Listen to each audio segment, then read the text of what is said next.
President Trump announcing new sanctions against Cuba today. The administration is putting more pressure on the regime and those who do business with the island. CBS News Miami's Abby Dodge is your reporter in Little Havana with the new comments from the president tonight. Trump issued a new message tonight hinting once again that the U.S. is considering taking action in Cuba. Cuba, which we will be taking over almost immediately. On the way back from Iran, we'll have one of our big, maybe the USS Abraham Lincoln aircraft carrier, the biggest in the world. We'll have that come in, stop about 100 yards offshore, and they'll say, "Thank you very much, we give up." Some Cuban Americans are growing restless, waiting for action, but people outside a Versailles restaurant shied away from the topic tonight. Front and center on the island at today's May Day parade, Raul Castro, brother to Fidel Castro. This rare public sighting is a show of strength, according to UN professor of Cuban studies, Andy Gomez. You're talking about a man that's going to turn 95 years old. Very powerful. It also sends a message. He's the one that calls the shots. Cuba's leader, Miguel Diaz-Canel, posted this photo on social media, saying, "United as one, standing shoulder to shoulder, we demand peace and reiterate our readiness for unconditional dialogue. Fear has no place here." Gomez says the sanctions have a greater message or warning to countries like China and Russia to not get too cozy with the Cuban government. Just yesterday, a spokesperson for China's foreign ministry showed its support for Cuba and criticized the U.S. oil blockade still in place. This is the hidden message behind what has been written, and that's how I read it. The executive order also puts foreign banks at risk. If they work with the Cuban government, they could lose U.S. access. Congressman Carlos Jimenez strongly supports the president's actions, saying it's necessary to target the nation's security. This move shows Cuba it's still in the sights of the Trump administration. President Trump is sending a message to the Cuban that even though we are involved with Iran at this moment, we haven't forgotten about the issue of Cuba. Gomez added that it is unlikely the U.S. opens up a second front in Cuba while still engaged in Iran, aligning with Trump's comments tonight. From Versailles, Abby Dodge, CBS News, Miami. First at 7, Florida Governor Ron DeSantis signs a bill to fight against growing influence from other countries the U.S. deems a concern, including Cuba. But the legislation creates a pathway to allow support from the U.S. to reach a potential free and independent Cuba in the future.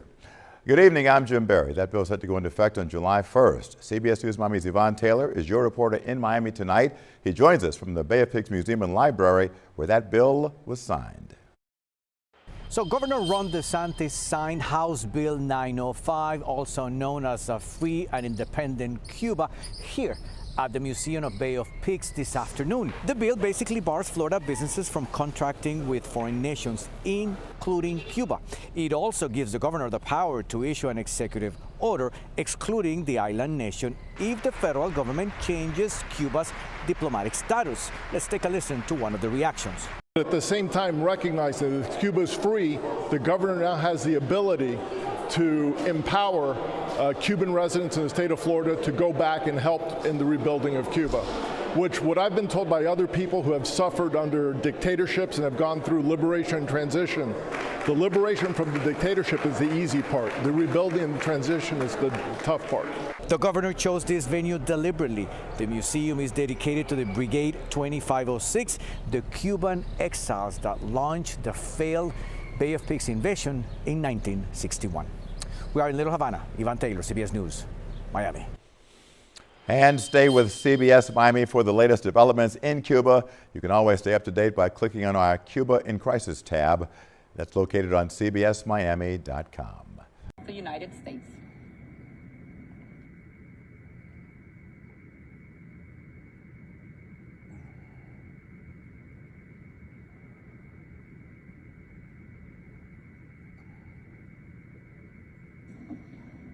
Thank you, Madam President, and thank you, members of the General Assembly. Every year since 1992, we have gathered here in this body for what can only be described as political theater, in which the Cuban regime tries to convince itself tries to convince its international supporters and tries to convince the Cuban people that the world holds it blameless for its attacks on the fundamental freedoms of its citizens and for the abysmal, despicable economic consequences of its policies. Some of you, many of you, frankly, some as recently as this morning, tell us privately that since the regime cares so much about this vote, that you just want to appease it. You just want to kind of go with the flow and go with the crowd. That's what you tell us privately. But colleagues, let me suggest today that you do something different this year. The United States and the Trump administration wants to set the record straight when it comes to this resolution and to correct the fake news, the misinformation, and this false reality the regime seeks to create year after year with this vote. The facts are this is an illegitimate and brutal regime that seeks to cast itself as the victim of aggression while plainly describing itself as, quote, the enemy of the United States. It's located just 90 miles off our shore. It conspires and it collaborates with enemies and adversaries of the United States against our interests. The facts are that this regime supports terrorist organizations around the globe. It is allowing mercenaries to fight in the war in Ukraine. It's propping up the Venezuelan regime, and it aids cartels. The facts are that these cartels that it props up are trafficking people, drugs, and weapons, and is aiding and abetting instability in our hemisphere.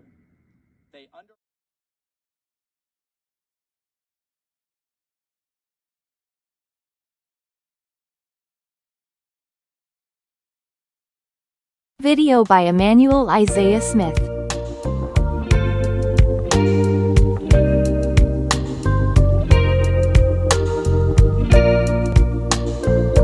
Thanks for watching.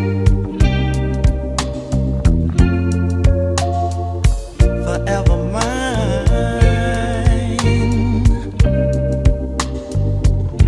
all because you're my kind.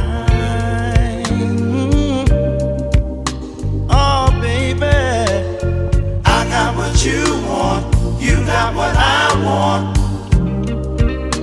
We were made for each other.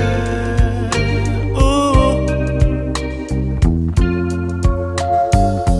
forever mine. And I'm so glad, 'cause it gets better with time.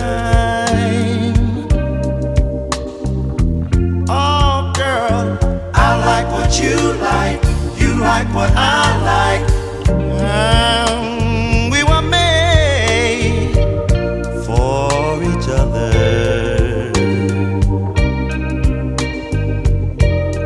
Oh, baby, you are that someone I've been hoping, I've been looking for.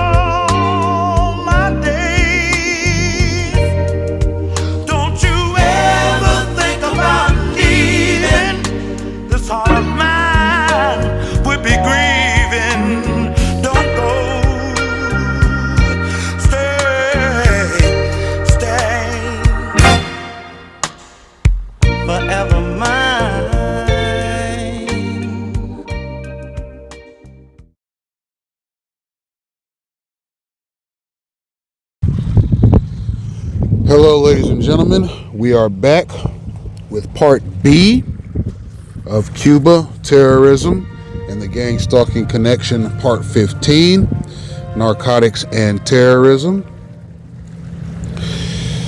This is your host, Emmanuel Isaiah Smith, and the date is Saturday, May 9th, 2026.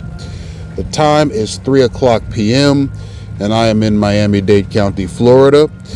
Thank you for your patronage, and thank you for tuning in.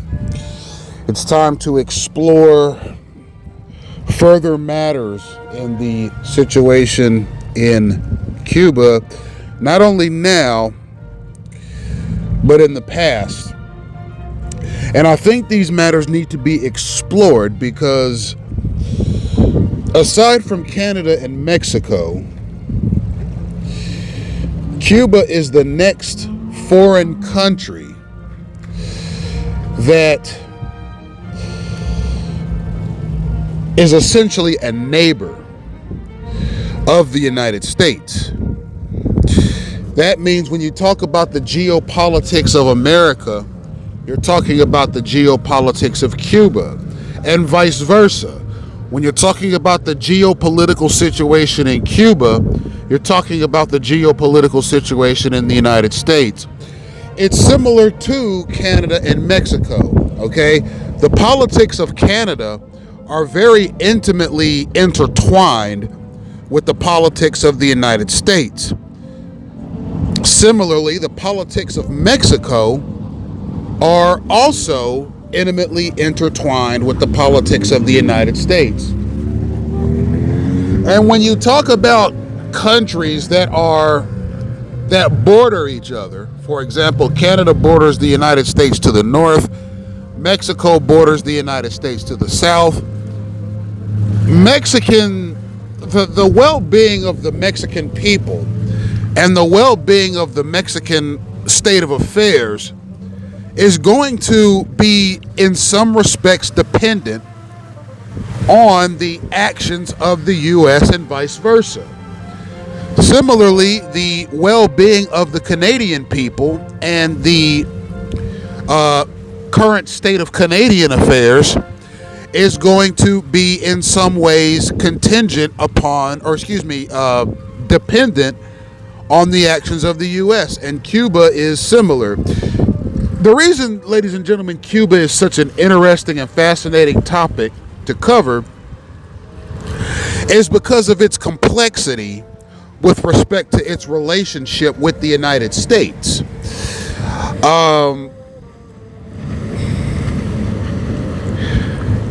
Cuba is not capitalist. It's not capitalist. It's not a country that has embraced capitalism as the U.S. has. Okay, the Cuban state, as well as many Hispanic or Spanish-speaking countries around the world, it's simply similarly to other Spanish-speaking countries.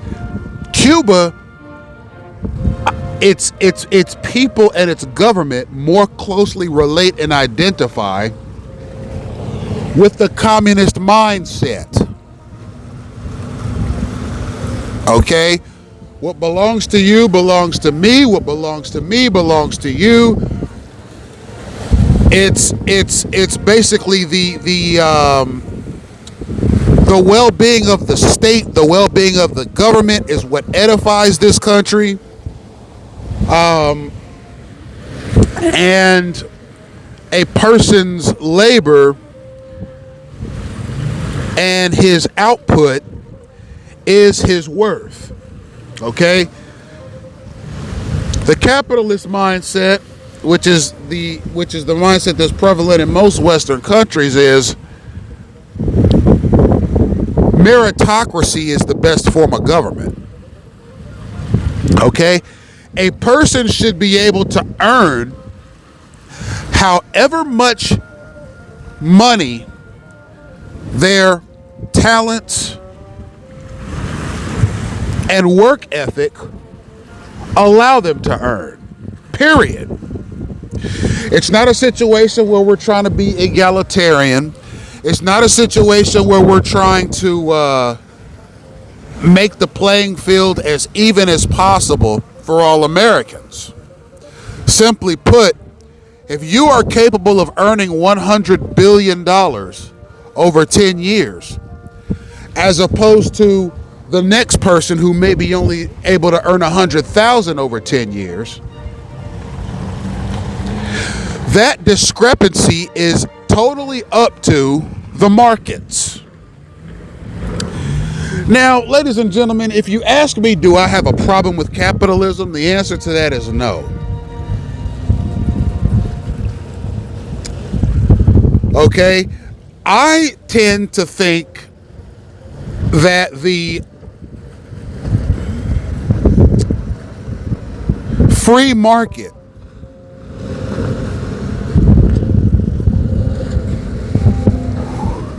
mode of doing business is fascinating and interesting. But if you ask me, do I have a problem with communism? The answer is no. I don't have a problem with communism either. Because the concept of the state having the exclusive rights to the means of the production of the worker, it makes for a very stable situation in a country, because the unemployment rate is going to be very low. And the quality of life overall in communist countries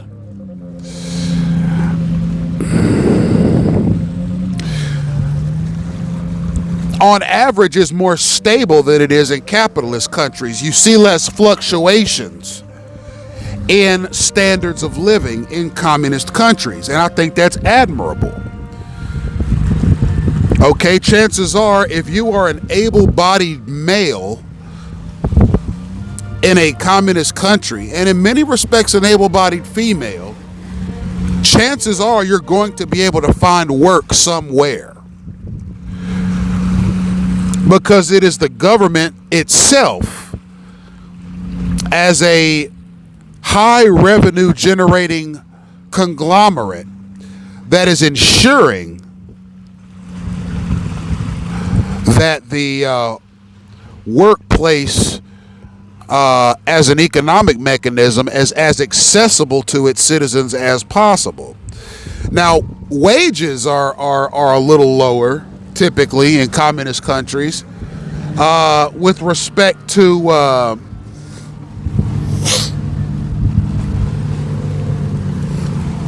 the ability of a person to strike it rich, as they say. That's something that you see more often than not in the capitalist model. But there's a certain stability that communism brings that I think makes it appealing, particularly in countries like China, which oversees an economy of about 2 billion people. So these matters are important, but what makes Cuba interesting, ladies and gentlemen, to me, is because it straddles the line between an Eastern entity and a Western entity.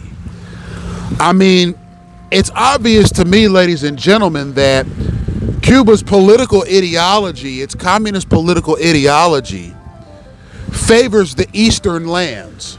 Okay, it favors Russia, a country that I'm very passionate about. It favors China, North Korea, Iran, and Vietnam, which are also countries that I'm very concerned about and very fascinated with. However, Cuba has also managed to send west hundreds of thousands, if not millions, of immigrants over the past 45 years, to the point where now we have a whole county right here in the United States that is majority Cuban. That makes Cuba sort of a mystery. It's a mystery because it's the only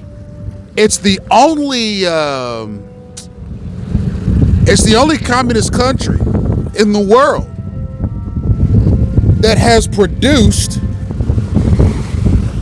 a majority population in an American county. 1 second, ladies and gentlemen.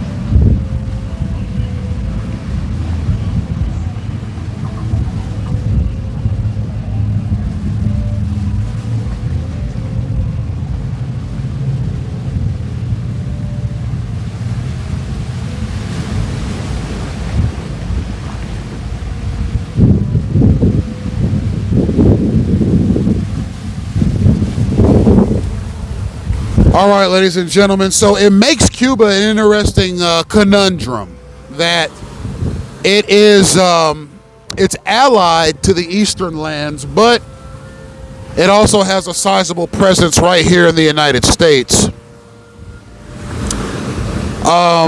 So these matters are of particular importance to me as a political commentator because ultimately Cuban interests are in many respects American interests. I mean,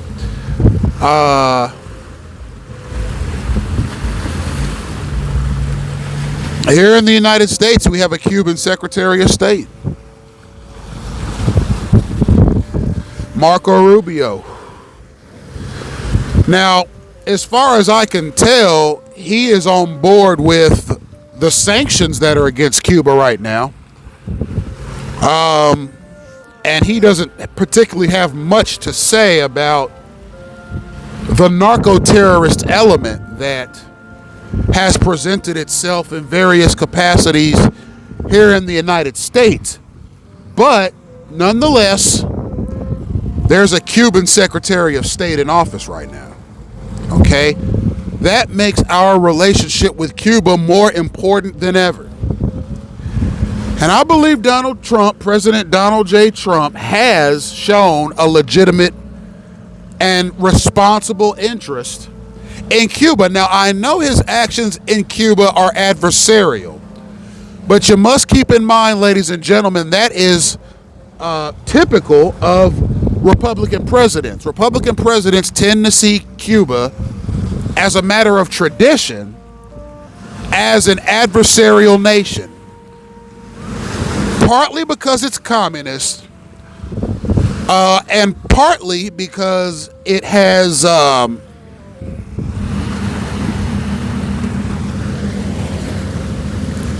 past with state-sanctioned narco-terrorism. Okay? Now, at the beginning of this video, you saw two clips. You saw one of Mike Walls, the U.S. ambassador to the UN, and then you saw another clip of Donald Trump speaking on the Cuban situation. It is not unlike Republican presidents to antagonize the Cuban state. Now, having said that, I personally have never been to Cuba. But having lived in Miami-Dade County for almost 9 years now, I have had an opportunity to observe and interact with Cuban Americans and Cuban culture to a degree that most Americans have not. And what I see is this. There is a certain pride in Cuba among Cuban Americans, but there is parallel to that a legitimate disdain for the Cuban dictatorship. I don't believe personally that most Cuban Americans know that over the past 43 to 50 years that the Cuban government has used taxpayer resources to smuggle quite a bit of dope into the United States, and it's still happening. And I think that these things need to be explored. I think these things need to be talked about. And I'm certainly passionate about international relations and the international community. And Israel plays a role in this because Israel is also an observer of Cuba. And the reason Israel is an observer of Cuba, now, I'd have to do more in-depth research as to what Israel's relationship is with Cuba right now. But there's a sizable Jewish community here in Miami-Dade County. There has been for about 75 years now. As far as I can tell, the Jewish community here in South Florida is unified and prosperous. Now, when it comes to Cuban relations, there's a very small fraction of the Cuban population here that are that identify as Sephardic Jews, or rather Hispanic Jews. There is a small population of Cuban Hispanic Jews right here in Miami-Dade County, and it makes me think that the state of Israel has at least somewhat of a relationship with the Cuban people here. Now, the extent of that relationship and the nature of that relationship is one that I'm going to have to do some more research on, but it furthers the complexity of the Cuban American citizen. There's a relationship with Israel. There's a relationship with Arabs too. The Cuban population here also has a relationship with the Arab community here. It also has a relationship with the Russian and the Chinese and the Korean communities here. And it makes Cuba a demographic conundrum because its proximity to the eastern lands give it a complexity, particularly concerning the Cuban American people. But what also gives it a complexity is its proximity to the U.S., which has never been terribly close to any communist country ever in history. What also makes it complex is that a Cuban president in Fidel Castro was a heavy narcotics dealer right here in South Florida for about 30 years. What also makes it complex is that Cuba is the majority population here in the United States.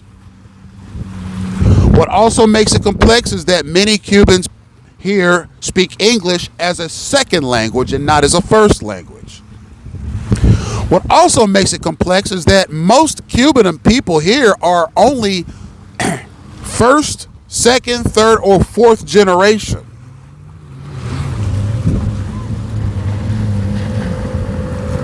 So they're a fairly new demographic here.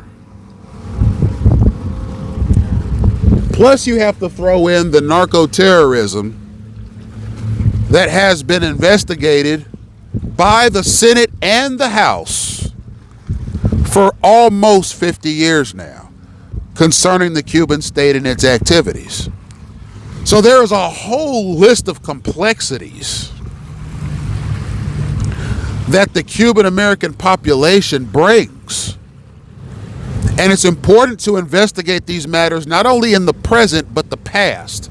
Because if you understand the past of a country and the past of a people, it gives you a better idea of where that country is going in the future and how the people are affected going forward.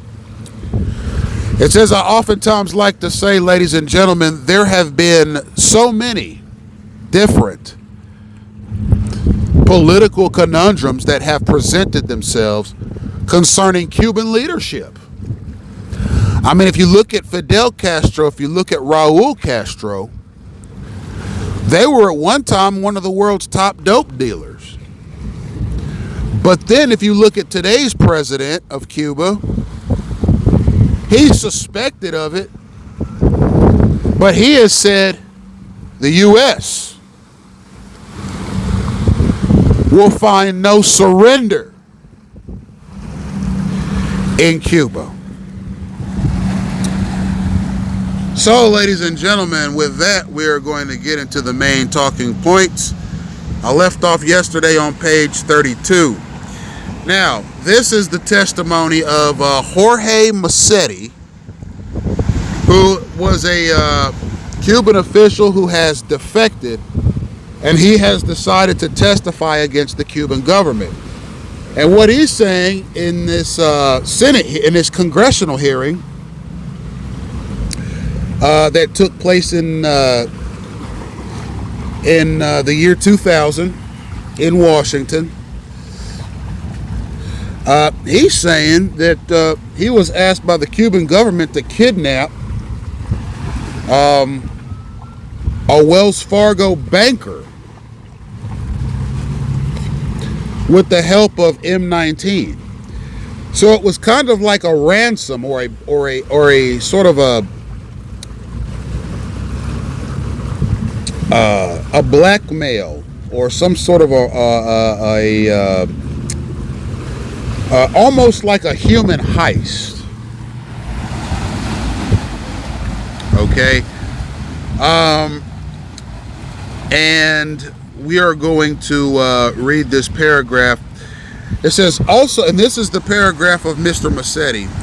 He's saying, also in regards to the United States, I can assure that during the years 74 and 75, that's 1974 and 1975, dozens of militants of the Popular Socialist Party of the Marie Bras of Puerto Rico received militant instructions in Cuba in a secret unit in Punto Cero. This is how I became a witness when I collaborated with the Department of America in the Cuban Embassy in Mexico in the support given to Puerto Rican organization Macheteros for the fulfillment of the capture of the Wells Fargo armored truck in September 1983, where $7.2 million were stolen and in which $4 million were sent via Mexico to La Habana. Also, the deliverer of the truck was transported from the United States with new documentation and with a disguise provided by the Embassy of Cuba in Mexico to Cuba. The support for this operation was supervised directly by Jose Antonio Abreu. He was the head of the section of the United States in the Department of America. I was also a witness of the efforts by Cuban authorities in Mexico to attain the freedom of the Colombian drug dealer Jaime Gulo Lara, detained in Mexico, and which later he would be transferred to Cuba, where he died from a heart attack in 1990. Moreover, I cannot remember if it was 1986 or 1987 that the M19 of Colombia, to give thanks for favors received from Libyans, they set a bomb at the American school in Costa Rica where a teacher was injured. The explosive used in this incident was given to them in Managua by an operative official from the Special Troops of Cuba, which operated in that country by the name Lucio and was in charge of the relationships with that organization. I don't want to extend this more for fear that you will be bored, but I remain at your disposal to answer your question and go into details in what you consider to be necessary. I've only tried to put in evidence the disposition of Castrism towards all Latin America. Of course, I find it honest to confess that I am also looking for your help to support those who are in Cuba and fighting for freedom, democracy, and for the relations of their country in the future, be it brotherhood and not hate or resentment. Please help them regardless of the repression and the danger. They are helping us and the people of the continent. Thank you very much. So this informant, Jorge Massetti, has basically laid bare quite a bit of terrorist conspiracy there, and we'll break it down. One second, ladies and gentlemen.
Sorry about that, ladies and gentlemen. I had to do some tidying up right quick. Still recovering from a minor bacterial situation, which I talked at some length about yesterday in part A of this lecture. So we're getting back to the main talking points here. This informant, Mr. Massetti, has basically said that he was personally instructed by the Cuban embassy in Mexico to help rob an armored truck, a Wells Fargo truck, and they got $7.2 million out of that truck. And $4 million of those dollars were sent through Mexico into La Habana, Cuba, and then the other $3 million was split among the heist men. Also, this particular informant talked about how he was told by the Cuban government, of Cuban authorities in the Cuban government, to collaborate with M19, a Colombian terrorist network, to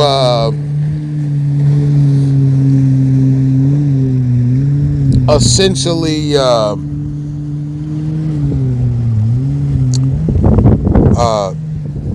strengthen their relationship with Libya, which is a country that the U.S. in the past has designated as a state sponsor of terrorism, particularly when Libya had Muammar Gaddafi as its president. And keep in mind, ladies and gentlemen, Muammar Gaddafi has a very he's a polarizing figure. There are people in the Arab world and in Africa that see Muammar Gaddafi as a hero for the rights of Africans and a hero for the rights of Arabs. There are also people in that part of the world that see him as a hero of the Muslim faith. But there are other people, particularly in the West, that see Muammar Gaddafi as a common terrorist. And there were government efforts from Western intelligence agencies to remove Gaddafi from power by stealth. And Muammar Gaddafi was one of the front-runner advocates of a political concept called Pan-Africanism, which is about essentially the furtherance of international African political ideas and culture. And Muammar Gaddafi was a man who he had friends in the East and enemies in the West. He hated Israel, and he had a certain disdain for the United States as well. And because of that, and because of the Libyan government's affiliations with narco-terrorist groups like M19, Muammar Gaddafi and his government were constantly and consistently being labeled as state sponsors of terrorism. So this particular story is very enlightening because it gives you a clear understanding as to how Spanish-speaking countries oftentimes get labeled as state sponsors of terrorism. And it's not always because of the things they do. It's a lot of times because of their affiliations. So you have M19, the Colombian terrorist group. You have Fidel Castro's narco-terrorism. You have the harvesting of fugitives, or rather the harboring of fugitives, allowing fugitives to stay in Cuba despite having killed American police officers and so forth. And you also have Cuba's numerous narco-terrorist affiliations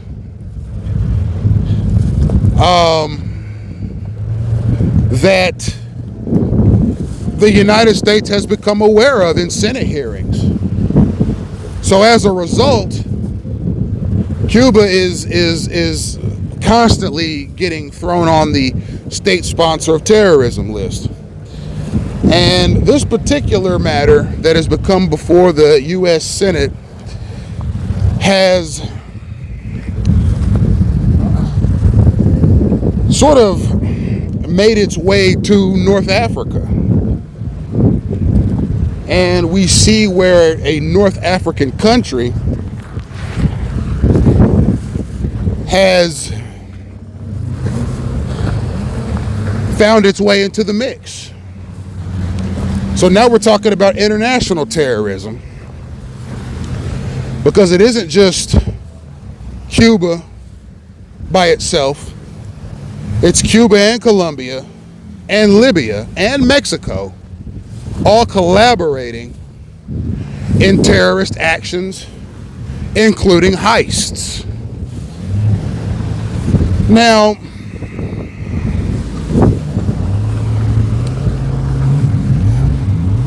this is important because it factors into the international equation of what we know to be narco-terrorism.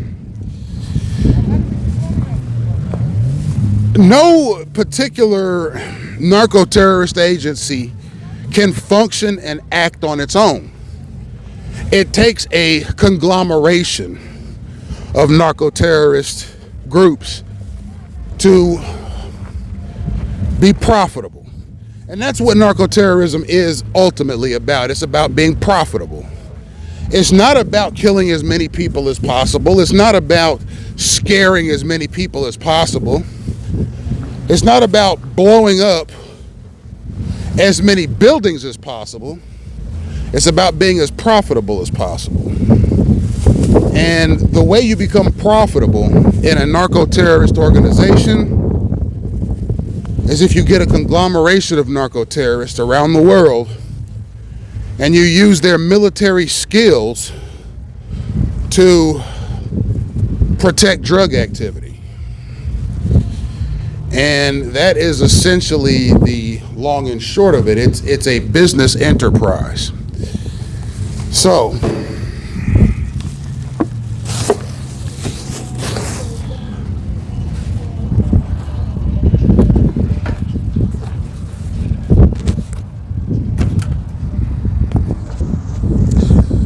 and I'm going to go back to something that I said yesterday, okay? If I were in office, if I were a Republican in office, would I leave Cuba off the state-sponsored terrorism list? And the answer is no, okay? Cuba is obviously very heavily involved in narco-terrorism, but I do believe that there are enough Cuban people that wish that their government would represent them better and more respectfully, to where I think putting Cuba on the state-sponsored terrorism list would help facilitate the removal of government officials in Cuba that happen to be involved in narco-terrorism, not only in Cuba, but around the world, including the United States, and get them some responsible politicians in office. And I think the sanctions that Trump has been the catalyst of recently in labeling Cuba as a state-sponsored terrorism, I think is the right thing to do, because the Cuban people are seeing, plain and simple, how horrible the consequences of sanctions are. So I think seeing these sanctions will make the Cuban people, or will rather inspire the Cuban people, to rebel against the Cuban government. and force their leaders to put men of integrity and women of integrity in political offices, so that further sanctions won't be necessary in the future. So we're seeing also where the Cuban authorities tried to free Jamie Gallo-Lora. He was an international drug dealer that was very close to Fidel Castro. He was apparently incarcerated at some point, and the Cuban government attempted to bust him out of jail.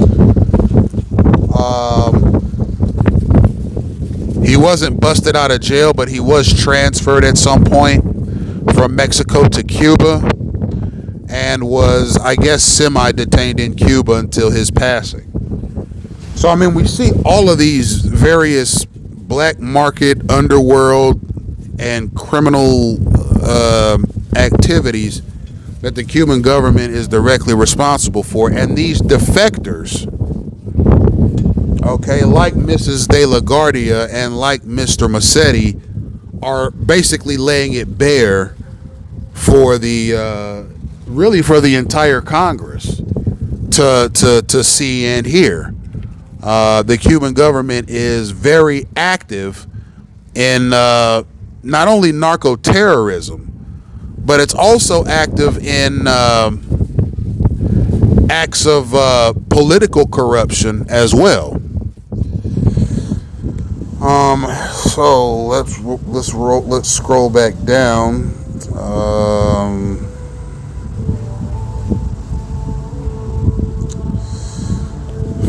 Let's scroll down quite a bit here.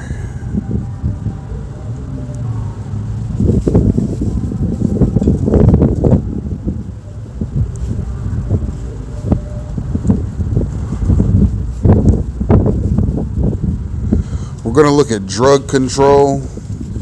The assets the Department of Defense contributes to reducing the illegal drug supply have declined.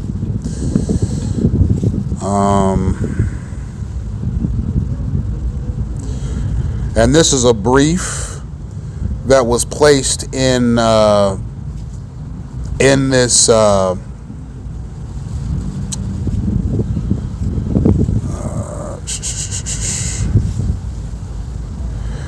this in this document. So we're going to read it, and there's a chart here that we need to look at, and then we'll move on to the next section.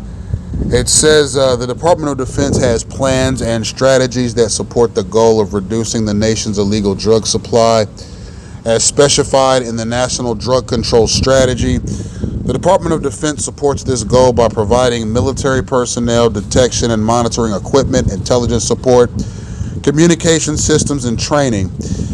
However, the DoD has not yet developed a sense of performance measures to assess the effectiveness in contributing to this goal, but has taken some initial steps to develop such measures. These steps include the development of a database to capture information that can be used to assess the relative performance of DoD's detection and monitoring assets. The DoD's level of support to international drug control efforts has declined significantly since 1992. For example, the number of flight hours dedicated to detecting and monitoring illegal drug shipments declined from approximately 46,000 to 15,000, or 68%, from 1992 to 1999. Likewise, the number of ships days has declined about 4,800 to 1,800, or 62% over the same period. Some of the decline in air and maritime support has been partially offset by increased support provided by the U.S. Coast Guard and Customs Service. Nevertheless, DoD officials have stated that coverage in key high-threat drug trafficking areas in the Caribbean and in cocaine-producing countries is limited. The decline in assets the DoD uses to carry out its counter-drug responsibilities is due to the lower priority assigned to countering countering drugs counter drug missions compared to that which is assigned to other military missions that might involve contact with hostile forces such as peacekeeping and overall reductions in defense budgets and force levels. DoD officials believe that their operations are more efficient today than in the past, and that this has partially offset the decline in assets available for counter-drug operations. Because of a lack of data, however, the impact of the reduced level of DoD support on drug trafficking is unknown. So what this is saying, this particular article is basically saying that the Department of Defense, which it was called the Department of Defense at the time that this memo was written, it's called the Department of War now, but the Department of Defense's ability to carry out anti-drug missions, particularly those missions that involve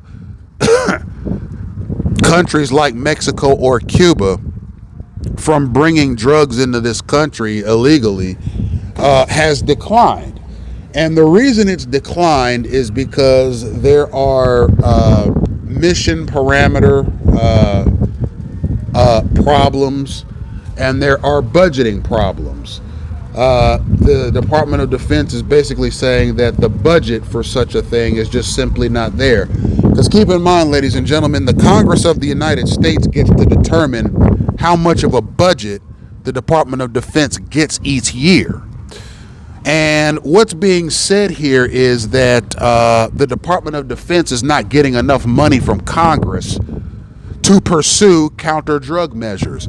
And keep in mind, ladies and gentlemen, I mean, when you're talking about 20 to 30 tons of drugs coming into the United States from any foreign country, that's a national security concern. Okay, that's not just something the CIA or the FBI is going to investigate. The U.S. Armed Forces is going to investigate that as well.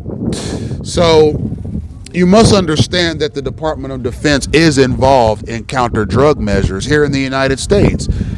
And here they're basically saying we need more money from Congress if we're going to accurately and effectively investigate this this drug problem that we're getting from the Caribbean and Mexico. There's a chart here. It's figure 4, and it's on page 57. And it's a chart that, the chart's title is the DoD and the U.S. Coast Guard's counter-drug ship days from the fiscal years of 1992 to 1995. And what we're seeing is in 1992, we saw 8,000. Okay, it's saying here 8,000 ship days apparently, and a ship day is apparently a reference to each day that a ship is working on counter-drug efforts. And you see, as the years go by, the number of ship days gets markedly lower. So from 1992, it looks like there were 8,000 ship days. I'm not exactly sure what that means, 8,000 ship days. It might be, I don't know, perhaps it's 80 ship days and there's just simply no decimal point. That's what I think this is. I think that it lacks a decimal point, and that this is 80 ship days. So you saw in 1992 80 ship days, which means that 80 days out of the year there was a ship from the U.S. Coast Guard that was in the ocean monitoring for narco-terrorist activity. But in 1999, there were only, it looks like 40 ship days. So apparently the number of ship days was cut in half.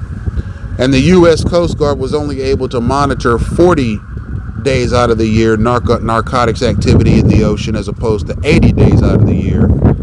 And that basically gave narco-terrorists from other countries more of a chance to smuggle dope into this country over the water. So we're going to scroll down.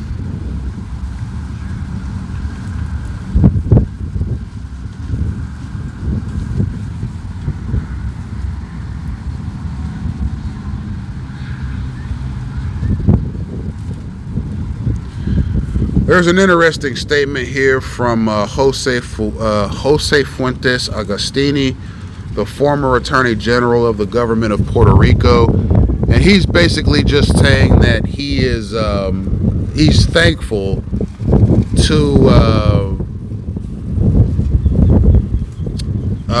the U.S. federal government for investigating narco-terrorism in Puerto Rico.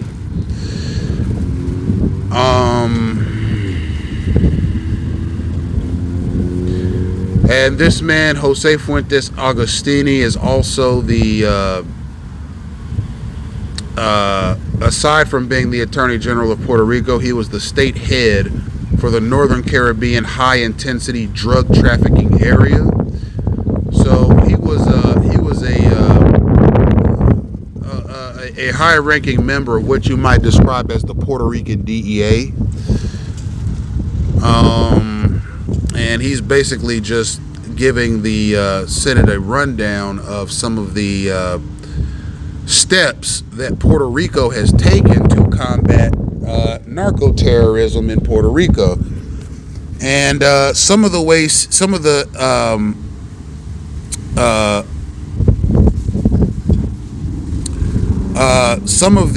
bullet points that he's outlined is he's saying that the government of Puerto Rico has created a new umbrella agency, the Department of Public Safety, to oversee all government of Puerto Rico law enforcement functions.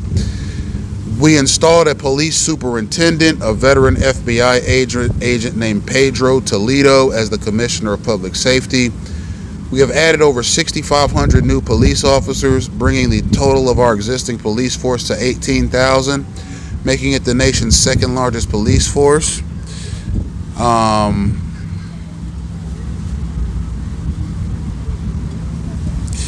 Also, he's talking about forming an alliance with John Jay College of Criminal Justice in New York, under which each new offender from our police academy studied for and graduates with a university degree.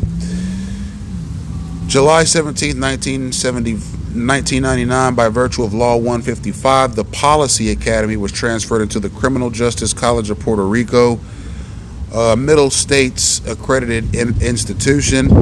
Today, every new police officer is required to graduate with a university degree from this institution. He's saying that they further professionalize their police force using laws that require the taking of tests prior to promotions, and also establishing academic requirements of a bachelor's or master's degrees for officers at certain levels. And for the first time, the National Guard units were mobilized in support of a coordinated campaign to rescue, restore, and re-empower literally dozens of communities where drug dealers had virtually taken control. In 1994, they solicited and obtained the designation of Puerto Rico and the U.S. Virgin Islands as a high-intensity drug trafficking area. Also, they have established no fewer than 2 federal state task forces encompassing virtually every branch of the law enforcement community.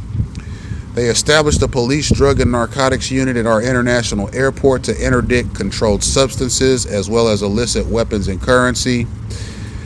They entered into a memorandum of understanding with the Bureau of Alcohol, Tobacco, and Firearms on the subject of drug-related weapon shipments. Every 3 months, Governor Rosello hosts working meetings attended by our local law enforcement agency heads and the top Puerto Rican officials of every federal, state, and law enforcement agency. The government of Puerto Rico has also been active on the international front with the knowledge and approval of appropriate federal authorities. They've provided 600 bulletproof vests and 500 weapons to bolster the anti-crime capabilities of the government of Costa Rica. They have entered into an accord under which they are helping the government of Panama improve the administration of its correction system and upgrade its convict rehabilitation programs. They have signed a cooperation agreement on police training with the government of Venezuela. They have established, in conjunction with their Latino American neighbors and University of Puerto Rico, the institute specifically designed to assist them in restructuring their judicial systems, to create an independent judicial system in order to guarantee a democratic system of law. They've teamed up with the Coast Guard and the Department of Defense on Operation Frontier Shield, with the involvement of governments from a dozen other Caribbean jurisdictions. He's now this person, Jose Fuentes Agostini, who was the Attorney General of Puerto Rico and the state head of the Northern Caribbean High Intensity Drug Trafficking Area, has put forth a number of measures that the government of Puerto Rico has taken to combat narco-terrorism in its borders and in the borders of other Spanish-speaking countries, like, for example, Venezuela and Costa Rica. And what you see is, to sum up the measures that have been taken, you see basically an uptick in educational requirements for officers, and you see an uptick in personal, we'll say an uptick in standards of professional conduct from officers. You see an increase in crime-fighting materials being given to officers, like, for example, body armor and more firearms and firearm technology, particularly to the governments of Costa Rica. You see the introduction of more task forces throughout the Caribbean islands. This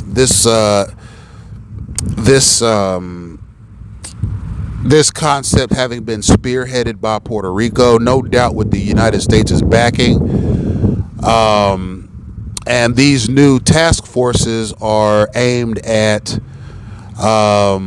giving the federal and local law enforcement units of Puerto Rico more opportunities to fight more crimes in more different parts of the islands at various times and for various reasons. Crime is a complex thing. Narco-terrorism is a complex thing. So if you're going to fight it effectively, you have to have the manpower, you have to have the resources, you have to have the training, you have to have the weaponry, and you have to have the programs in place that are specialized programs to fight specialized types of crime. So these are the measures that the government of Puerto Rico has taken through its, I got to look at the name again, the Northern Caribbean High Intensity Drug Trafficking area. And next he talks about how these new measures and these new implementations have resulted in successes for the law enforcement mechanism in Puerto Rico. So I'm on page 70, and it says the preceding summary should suffice to underscore emphatically how hard we have been working to restore peace to Puerto Rico and to convert Puerto Rico into a valuable asset into the United States' crusade to combat narcotics trafficking, both at home and abroad. And looking back at the record, I am pleased to report to you that our investment has yielded impressive dividends. Before we took office, violent crime in Puerto Rico had been spiraling upward for an unprecedented 15 years. Since 1992, however, there has been a dramatic turnaround. The data from 1998 reflects all the following. Okay, with serious felonies, better known as Type 1 crimes, declined for the 6th consecutive year, reaching their lowest level since 1986 and making a 36.9% reduction since the administration took office in 1993. Violent crimes declined to their lowest level since 1985, a 49.1% decrease. We experienced the fewest robberies since 1989, the fewest auto thefts since 1984, and the fewest burglaries since 1974. The murder rate has started to drop within the last 2 years. We experienced a 34.8% decrease in the murder rate compared to 1992, the year we began our campaign. But with respect to our war on drugs, killings continue to be the exception that proves the rule. To that I say, because our research has determined that drug gang dislocations resulting from our crackdown are directly responsible for an ever-increasing percentage of homicide rates that occur in Puerto Rico. With regard to murders, in 1986, narcotics trafficking activity accounted for 30% of the murders committed in Puerto Rico. By 1996, that figure had skyrocketed to 80%. Our war on drugs has been provoking chaos in our enemies' ranks, and we believe that the evidence of this is in the statistics that point to the conclusion that our crackdown is resulting in carnage and violence among the enemy. The resulting bloodshed is traffic, but the war is hell. I am convinced that we have established a beachhead. Victory, though, is not yet at hand. Accordingly, though, our local agenda entails escalating the conflict by applying ever greater pressure. This year, we plan to add an additional 2,250 officers to the state police force, bringing its total to 21,000 officers. We shall expand the investigative authority of uniformed personnel. We shall extend our community policing program to encompass the entire island. And we shall add the most advanced crime-fighting technology, beginning with the implementation of totally computerized systems for dispatching patrol cars quickly and strategically in response to emergencies. In cooperation with the Federal Department of Justice and in order to expedite the processing of non-violent first-time offenders, we have created 4 drug courts in the municipalities of Arecibo, San Juan, Carolina, and Ponce. 3 additional drug courts in the municipalities of Bayamón, Caguas, and Guayama are expected to begin operations this year. We have enacted a fair and equitable law to permit the establishment of drug testing and anti-addiction treatment programs at public and private workplaces throughout Puerto Rico. We have intensified our assault on money laundering and other aspects of the drug trade's financial structure, forming specialized teams of experts using our police department and treasury department. We have pressed ahead in conjunction with the U.S. Department of Justice to equip Puerto Rico with a relocatable over-the-horizon radar facility for the detection of smuggling across the entire Caribbean basin and for northern parts of South America. Today, I am happy to report that the Puerto Rican Rover will become operational in March of this year. In conclusion, we realized from the outset that our struggle to restore peace was going to take place, and it has taken time, as evidenced by a report released 3 years ago by the General Accounting Office. According to the GAO, Puerto Rico had become, and I quote, the major entry point for cocaine moving through the Eastern Caribbean and the primary transshipment point into the southeastern United States. It's like I say, ladies and gentlemen, in the 1980s, Fidel Castro stood on the beach in Cuba, and he was in full military gear, and he was by himself, and he walked up to the Cuban shore, and he looked out at the wild blue yonder, and he had a dream. He had a vision. And that vision was to turn the United States into a cocaine utopia.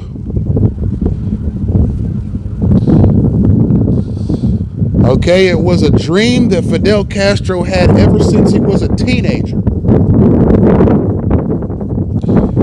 Okay, when he became the president of Cuba, all right, I believe in the 1960s, he realized that the only way that he was going to become the premier cocaine kingpin of the Caribbean islands is if he was to use state resources to manufacture the sale and the transshipment of the cocaine from Nicaragua, Colombia, and Bolivia to Cuba, and from Cuba to the Florida Keys. That was the only way his dream was going to be realized. And he also knew that he was not going to realize his dream of turning the United States into a cocaine paradise unless he got the governments of other countries involved. That was the only way that dream was going to become a reality.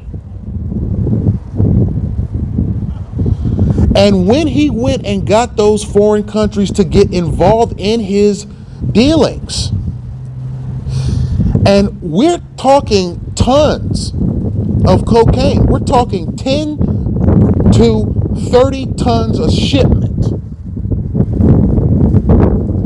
coming right in from Cuba. Fidel Castro wanted a new path forward for the Cuban people, but he also wanted a new path forward for the people of Spanish-speaking countries around the world. And he knew that the only way that this dream was ever going to manifest itself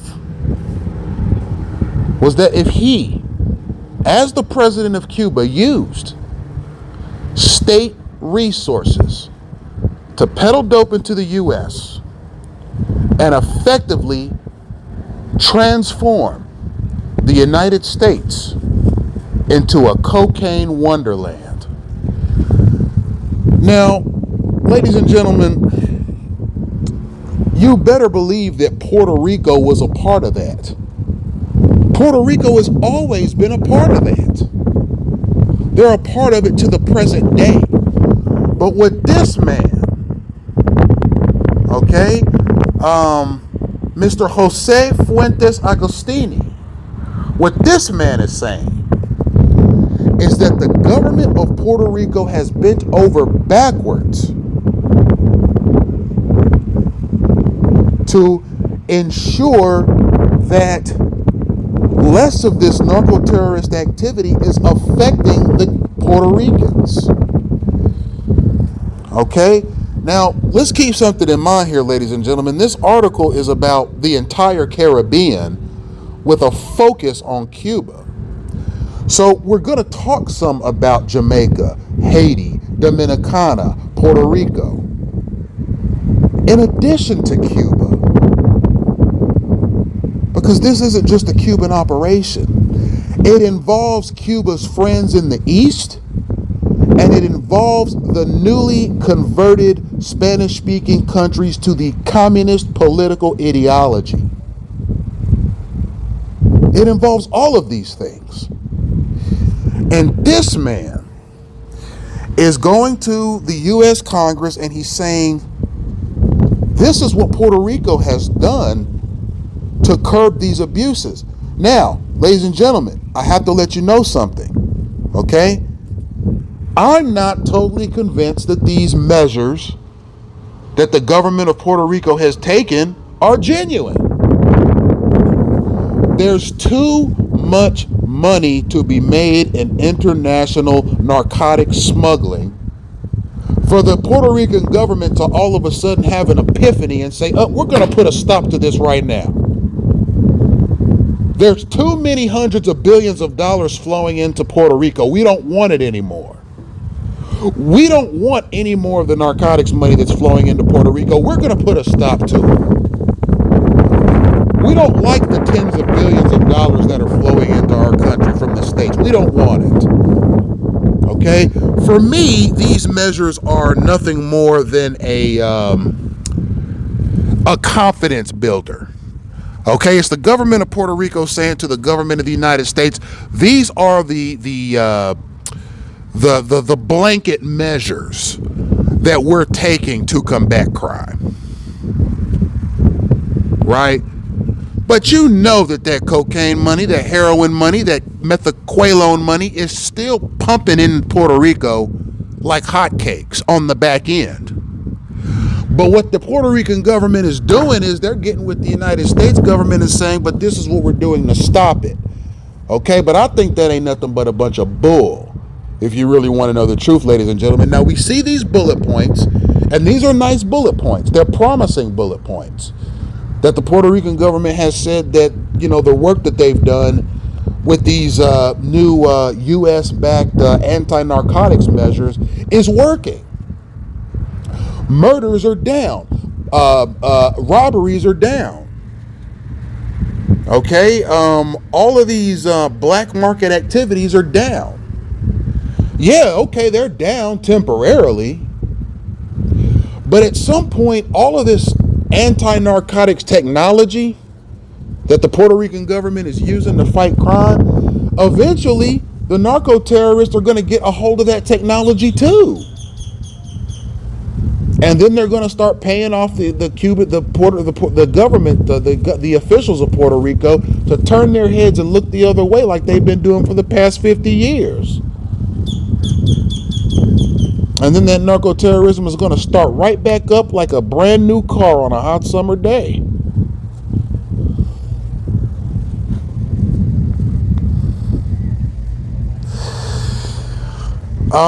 So these are temporary measures, and they're temporary results that I think that the government of Puerto Rico is trying to instill confidence in the United States with. I don't believe for a second that the government of Puerto Rico is serious about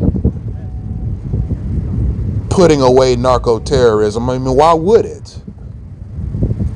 Okay, I don't see Puerto Rico as an auxiliary of the United States, and I don't see Puerto Rico as a champion of anti-narcotics either.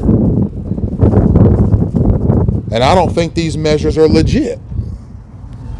And if you go to Puerto Rico right now, today, I mean, you're going to see tens of billions of dollars of cocaine entering and leaving Puerto Rico today, ladies and gentlemen, this very day. Today.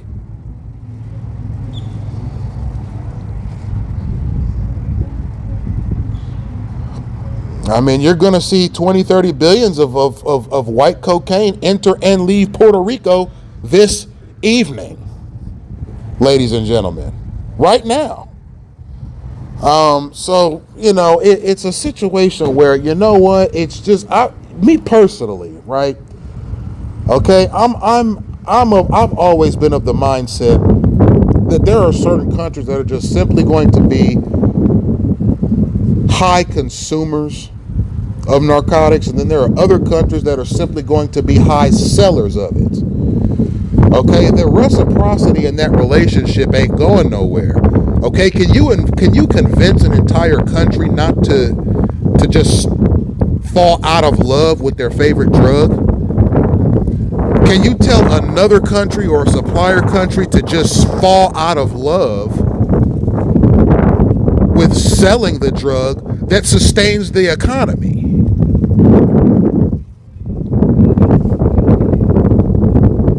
Is that possible? I don't think it's possible. I don't think it's possible. I mean, there are countries right now that are be ready to fight World War III if you try to stop them from shipping cocaine to the Westerners. They'll literally take up arms and come at you with battleships and army tanks and F-16 bombers and F-22 fighter jets and fully loaded army helicopters they'll be ready to shoot nuclear warheads at you if you try to tell them to stop selling cocaine to the West. Don't sell no more cocaine to the U.S. We know you're getting $50 billion a year from it, but quit. No, not only are they not going to quit, but they're going to put together a nuclear warhead and they're coming for you with it. If you try to tell them to stop selling cocaine, there are just simply countries in this world that need to purchase narcotics. The U.S. is one of them, but not just the U.S. There are a lot of Western countries that, their population just needs that. They need that to function daily and to make their lives more pleasurable and more livable. They need that. And there's simply no way to stop it from being sold here. And then there are other countries who need to sell it because it sustains their economy. So the reciprocity in that relationship just makes it difficult to put a permanent stop to any type of drug smuggling. What I'm going to do is I'm going to scroll down a little bit. Let's get past page 100 here, and we'll do one more analysis and close the lecture, ladies and gentlemen. Thank you for being here.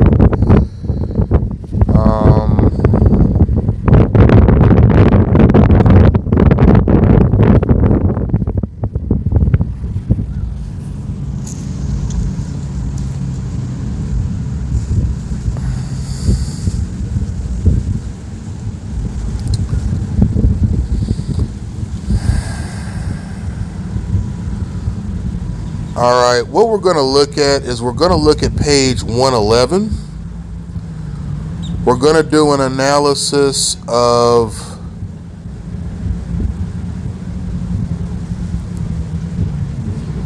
all right, so here's what we're going to do. We're going to look at enforcement activity in the Caribbean on 111, and on 113 we're going to look at drug trafficking trends, Cuba. And then on 114, we're going to look at intelligence on Cuba. And then we're going to look at page 115, the seizure of 7.2 tons of cocaine by the Colombian National Police. And we're going to stop the lecture after that. After that section. So let us, we're going to start with enforcement activity in the Caribbean on page 111. And we're going to go down to 117 and close the lecture, ladies and gentlemen. Thank you for tuning in. Enforcement activity begins. As this committee is aware, the Customs Service continually develops, collects, and evaluates a variety of drug intelligence from the Caribbean island, where it is estimated to be the entry point for the approximately 40% of the cocaine destined for the United States. In the fiscal years 1998 and 1999, respectively, the Customs Service seized 20,673 and 20,492 pounds of cocaine in and around Puerto Rico and in the Caribbean. In addition, the fiscal year in 1999, we seized 3,442 pounds of marijuana in the Caribbean, an increase of more than 500% from the fiscal year of 1998, when we seized 664 pounds. While the criminal organizations responsible remain primarily Colombian, it is important to note that other groups from Caribbean countries are engaged in the importation and distribution networks, particularly criminal organizations operating in the Dominican Republic and in Haiti. In assessing a threat of narcotic smuggling in a particular area, Customs divides drug smuggling operations into two primary categories: commercial and non-commercial. We consider cargo, passengers, and trucks in the air, sea, and land border as commercial. In the non-commercial arena, we include private vehicles, aircrafts, and pleasure boats. The interdiction operations of the Customs Service and other agencies in the Caribbean have demonstrated that non-commercial smuggling operations remain a significant threat in the region. Intelligence analysis and drug interdiction successes in recent years have provided the law enforcement's insight as to how these operations are conducted. For example, private aircrafts are not used as often for direct flights from sources to countries to the U.S. as they once were. We believe that this change is due in large measure to our success in the interdiction and seizures of private drug smuggling aircrafts. This success raised the costs of smuggling organizations and forced them to change their tactics. Instead, our enforcement conduct operations and related intelligence now indicate that private aircrafts are used to conduct airdrops in the transit zone on a variety of vessels. The drops are predominantly to what we call fast boats, which are recreational boats up to 45 foot in length that have been modified for operations at high speeds over long distances in open oceans, then are used to smuggle the drugs into the Caribbean nations for subsequent delivery into the United States. The areas where we have seen this activity most frequently has been the waters of Haiti, the Dominican Republic, Puerto Rico, and the Bahamas. One of the current areas of increasing threat for customs is Haiti, where the smuggling on coastal freight presents an inspectional and investigative challenge. The political instability in Haiti, combined with its lack of maritime law enforcement, has meant that smuggling operations have been able to operate with relative impunity. While smuggling by private aircraft remains a threat, our current assessment is that non-commercial maritime smuggling is a growing trend in the Caribbean. And then he goes into these charts that he has that's going to show the trends in maritime smuggling events.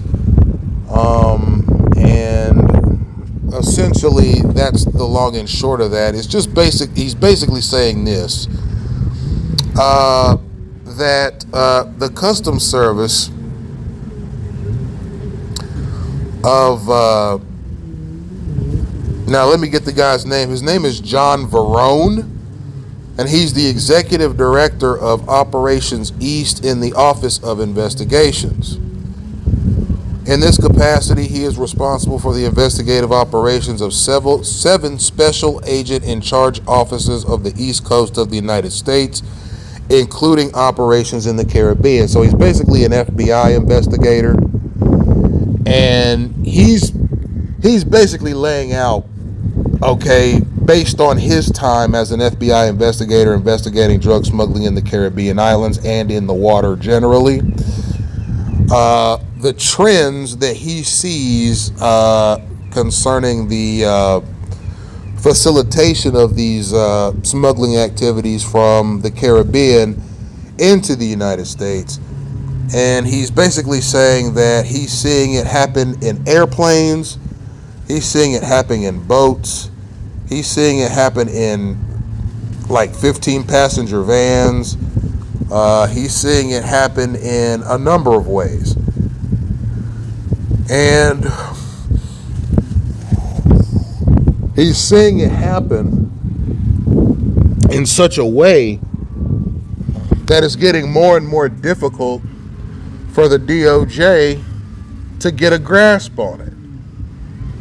He's seeing it in such a way where it's been difficult to monitor the imports and exports of narcotics from the Caribbean islands to the U.S. and back.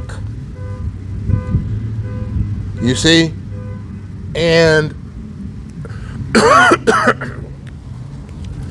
there's been an increase in technology, there's been an increase in funding, there's been an increase in a lot of things to assist in these missions. But what he's saying is that the introduction of Haiti into the equation has complicated the matter. You see, because Haiti has never really been under the FBI's radar up until this point as an effective narcotics smuggler. Haiti has always been more of a marijuana cultivation asset to international narco-terrorist operations. So Haiti has complicated this because now they have to find a way to deal with Haiti. You see? So there are all kinds of variables that factor into this. Mr. Verone is laying it out.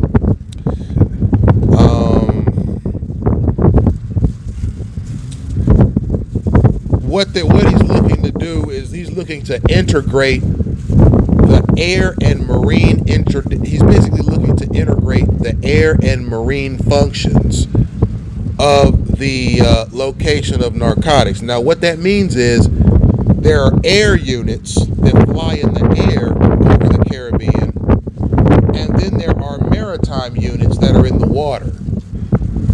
What the FBI is doing now is they're integrating the air and the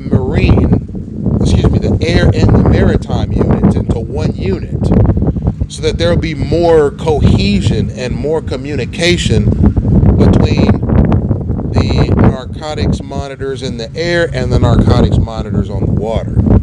You see? So there are lots of measures being taken. I mean, as you can imagine, the narcotics business is a multi-billion dollar. Okay, that's, I mean, you know, you're looking at 14 figures. When you talk about multi-billions, you're talking about 14-figure income for governments. Okay, it's the kind of income that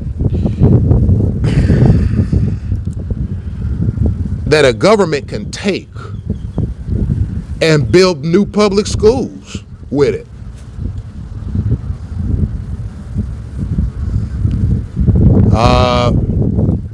And it's cocaine money, it's heroin money, it's methaqualone money coming back to you from the U.S.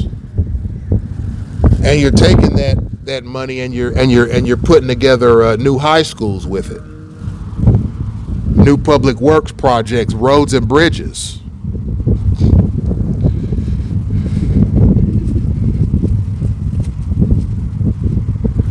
You're putting together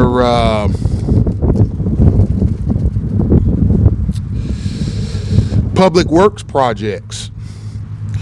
You're renovating federal buildings in your country with money from the sale of narcotics to the United States. You're paying your employees salaries.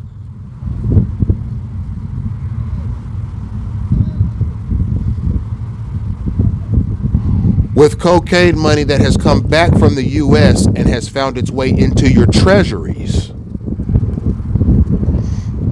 You are financing your military and your police forces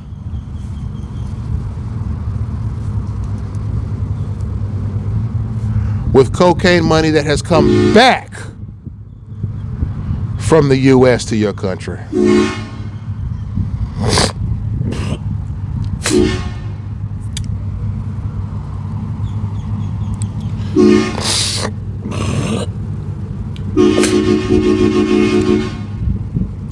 You're financing diplomatic missions to other countries.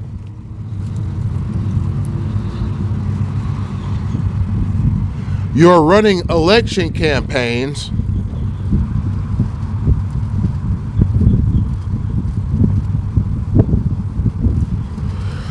And you are sending your ambassadors to countries around the world to strengthen diplomatic ties using the cocaine money that has come back to your country from the United States.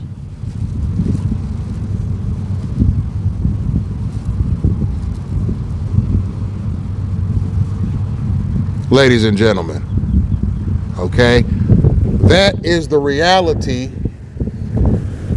that countries like Cuba, Colombia, Bolivia, and Nicaragua,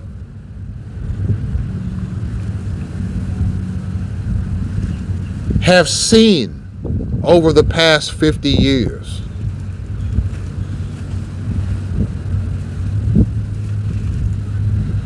And there's no end in sight. It's not going to stop. Coca production is a very lucrative business. And it'll continue to be. There's just nothing you can do about it. How are you going to abolish such a thing when there are so many politicians around the world that use cocaine on a regular basis? Can any politician be relied on to pass laws to restrict the facilitation of a drug that he or she enjoys using theirself?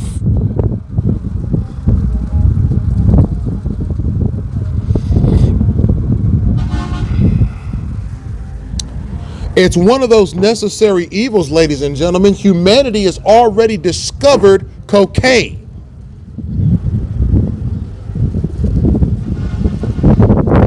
There are people right here in this country that call it sweet candy. They like it so much they call it sweet candy.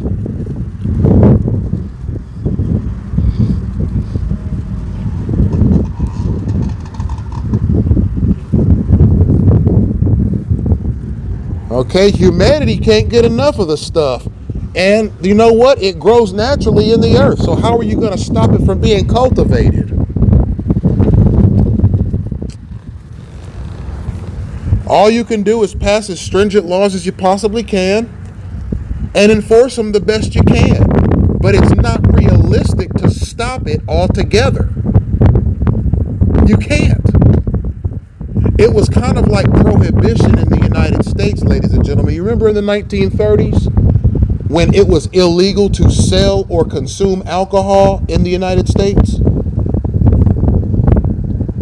As soon as those prohibition laws went into effect, Al Capone and the Italian and the Sicilian mafia of Chicago got together and said, you know what? There's no way. Humankind has discovered the drink. You cannot stop people from drinking alcohol any more than you can stop people from drinking Coca-Cola or Pepsi. Humankind has discovered the drink. Humankind likes the drink.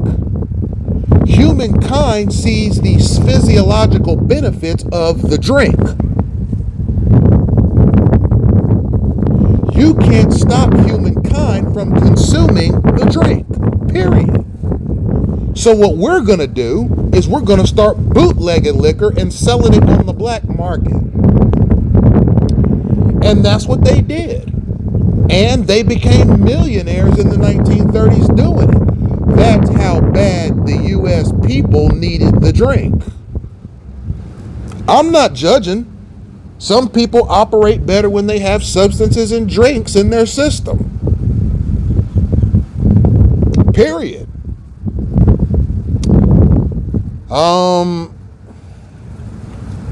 It's a shame. I mean, look. I mean, if the U.S. were to outlaw alcohol today, what do you think would happen? People would stop? No, they'd start making it in their bathtubs.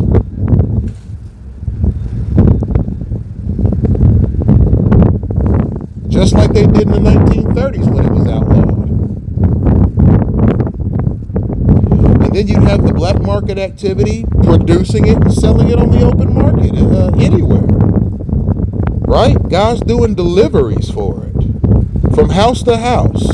Selling cases of beer and liquor on the black market. And making a lot of money doing it.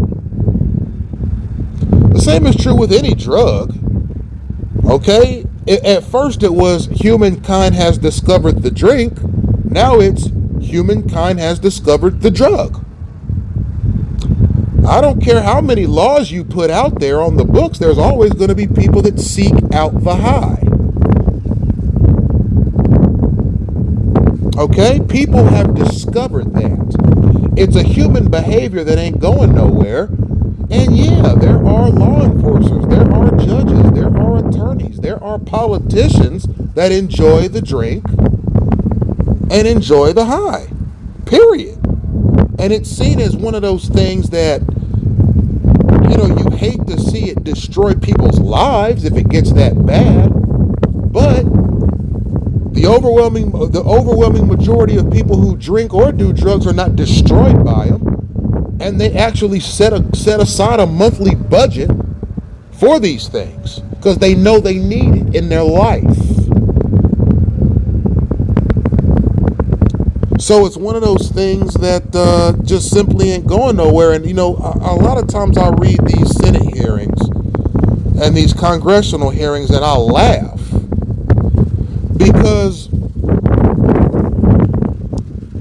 you know, it's like they keep doing the same stuff. They're like, well, okay, well, we're going to put forward new programs to stop these things from happening. We're going to come up with new technologies. Okay, we're going to pay the military-industrial complex to come up with new technologies to stop, or rather to detect potential shipments. We're going to bring stiffer penalties for the use and sale of these narcotics, and we're going to do a media campaign about it for the whole world to see. And it works for about 2 or 3 years. Then the people who want to make money off of these enterprises, they get the same technology. And then they find a way to pay off the enforcers that are supposed to be limiting the activity into this country or that. They pay them right off. Because now they know who you are. And if they know who you are, then they know who to pay off. Then the whole operation kicks back up into full gear again. You know, there were some political candidates in 2008 on the libertarian side. I think Ron Paul was his name. He was very popular in 2008. Now, he didn't win the Republican nomination for president, but he developed a huge following of disaffected Americans, particularly on the right, on the political right, who enjoyed his political ideologies, his libertarian political ideologies. And one of his political ideologies was legalize all drugs and tax them. Eventually, the people that use them will die off, and you won't have a drug problem no more.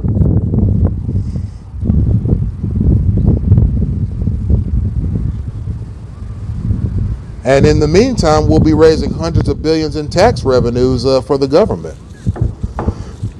Oh, yes, he did, ladies and gentlemen.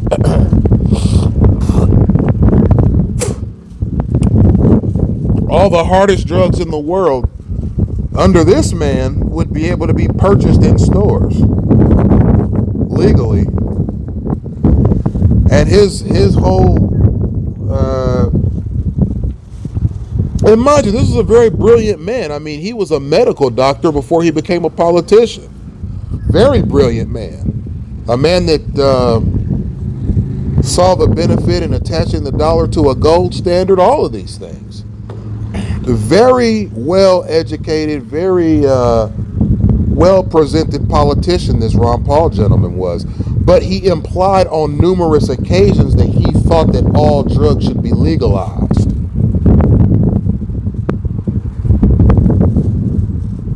And taxed. And that the drug problem would solve itself that way, and the U.S. could bring in revenues from the taxing of these items. So, it's something to think about, ladies and gentlemen. We're going to move on to the next section. This is enforcement activity in the Caribbean. And it says, as this committee is aware, the Customs Service continually develops, collects, and evaluates a variety of drug intelligence from the Caribbean area, where it is estimated to be the entry point for approximately 40% of the cocaine destined for the United States. In fiscal years 1998 and 99, the Customs Service seized 21 tons and 20 tons, 11 tons and 10 tons, 11 tons and 10 tons of cocaine in and around Puerto Rico and the Caribbean. In addition, the fiscal year 1999, they seized 3,500 pounds of marijuana in the Caribbean, an increase of more than 500% from the fiscal year 1998, when we seized 664 pounds. And I'm going to paraphrase a lot of the rest of this. He's basically saying that intelligence analyses from the DOD and the DOJ over recent years has given them more insight into how these operations work, probably through the use of satellite and a combination of satellite technology and informants.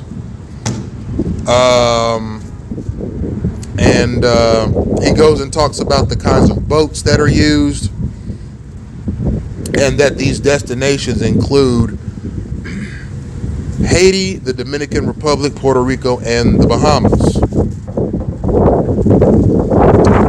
Because keep in mind, all of these countries are both sending and receiving narcotics in various capacities. It's a very complex business, very complex.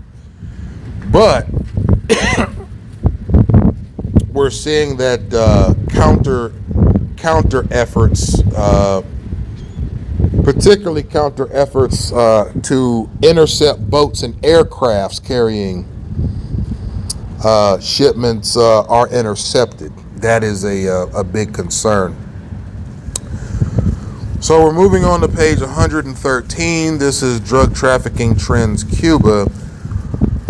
And it goes, and this is still Mr. Varone speaking. He's saying, I would like to briefly discuss how Customs Services views the threat presented by Cuba in the area of drug smuggling. As this committee is aware, the economic embargo against Cuba has been in place since 1963. For this reason, authorized trade with Cuba other than U.S. sales of food, medicine, and medical equipment and humanitarian donations is prohibited. However, whether Cuba plays a role in the non-commercial drugging arena must be considered. Our enforcement experience in the Caribbean has led us to believe that the role Cuba plays in non-commercial smuggling can best be characterized as that of a method of smugglers that's a method that smugglers use to thwart in-game interdiction efforts. By this I mean that smugglers are aware that Cuban authorities are typically not responsive to their presence in Cuban waters and airspace, and that there are limitations on law enforcement exchange and operational coordination between the U.S. and Cuban governments. We do not have any evidence or intelligence that this use of Cuban waters to thwart our interdiction efforts is promoted, supported, or coordinated in any way by the Cuban government forces. So essentially, what he's saying here is that the interactions between the Cuban government and narcotic smugglers in the air and in the water is weak, and that there is very little interaction between the Cuban government and smugglers that approach Cuba in drug boats or drug aircrafts. They're saying that the Cuban government typically ignores them. So that means they're pretty much free to do as they please, when they please, as they please, and how they please, despite international narcotics trafficking laws. So that's pretty much the general gist of it. I mean, he's just saying that in excess of 10 tons of cocaine and in excess of 1 ton of marijuana are being shipped all over the place, particularly from Cuba to the United States, and nothing's being done about it at all. because there are greater efforts being made on the part of the Cuban government to keep these shipments hidden so that it gets past the U.S. Coast Guard and into the Florida Keys and into Miami-Dade County with ease. And the narco-terrorism and the violence that accompanies these shipments, it happens. It happens right here in Miami-Dade County. I mean, it's the wild, wild west. These guys are whacked out of their minds. And a lot of them are addicted to the drugs that they sell.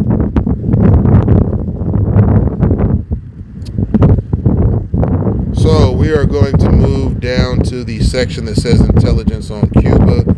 It says, because of the nature of our law enforcement mission, the Customs Service investigates and arrests numerous drug smugglers. It is routine to debrief smugglers who agree to cooperate with the U.S. government, often as part of a negotiated plea arrangement with the Department of Justice. Debriefings of cooperating defendants provoke important insight into the inner workings of drug smuggling operations. The intelligence and information provided by these sources are used to focus our interdiction targeting and investigative strategies to the greatest impact. As you are aware, Customs had occasion to debrief cooperating defendants who have given us some insight as to the role that Cuba has played on their drug smuggling operation. The information provided by cooperating defendants largely supports our characterization of Cuban waters and airspace as a place used by smugglers for a safe haven from drug interdiction forces.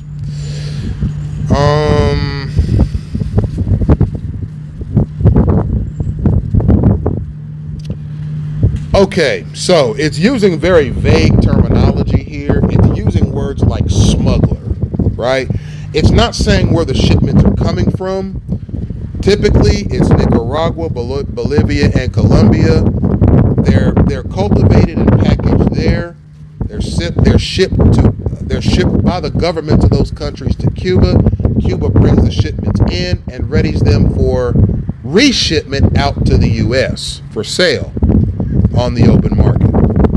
That's typically how it's happened over the past 60 years. Now, of course, there are other countries that are involved. Of course, Peru has a hand in it. Mexico has a hand in it. El Salvador has a hand in it. Venezuela has a hand in it. Costa Rica has a hand in it.